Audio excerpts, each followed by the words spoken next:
This is the headlines with Monty Astor. Everywhere, we were having a wonderful time. And, we've started. Oh, okay, sorry. I'm Monty. Good morning. I'm Monty Astor. These are the headlines. Donald Trump's would-be assassin appears to have been using they-them pronouns on a website known for hosting pornographic furry material. And this is the danger.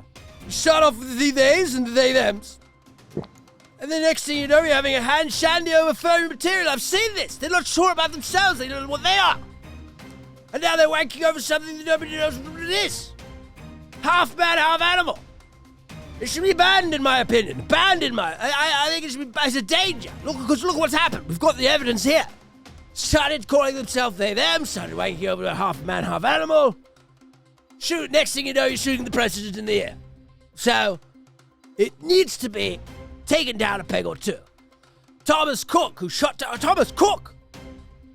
My God, I wondered what happened to the shop. He must have gone off the rails after the shop shut down on the British High Street. That was one of the biggest casualties of 2019, I believe. I do believe a number of people affected by that. Not myself. I get Cornelius, my butler, to sort out any sort of travel arrangements that I need. But I remember reading about it at the time. I remember reporting on it at the time. Thomas Cook went under just suddenly, like that. Planes cancelled everywhere. Flights all over the place. Cancelled. People struggling to get back. Repatriation efforts from all kinds of places. Benidorm, Magaluf. And this is clearly what's happened, you know? He's gone off the rails after his business has gone under there. I didn't even know it was a real person. I thought it was named after somebody. But it turns out, no, he was there. Trying to assassinate the leader of the free world. And what an image it conjures up, doesn't it? The triumphant arm in the air, surrounded by his Secret Service, as he says to the people of America, "No, I shall not be taken down by these rabid leftists."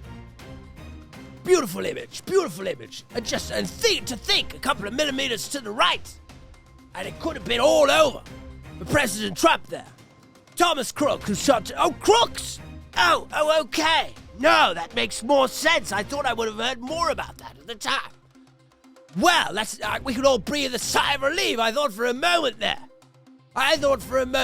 Thomas Cook had shot at Donald Trump.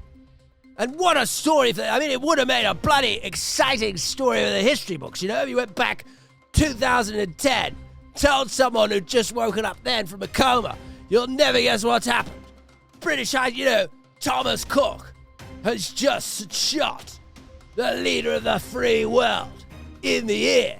They wouldn't have bloody believed you, would it? You know, it'd be like waking up and finding out John Lewis has raped someone, you know? The Dave Longley Breakfast Show. No stigma, just positive vibes.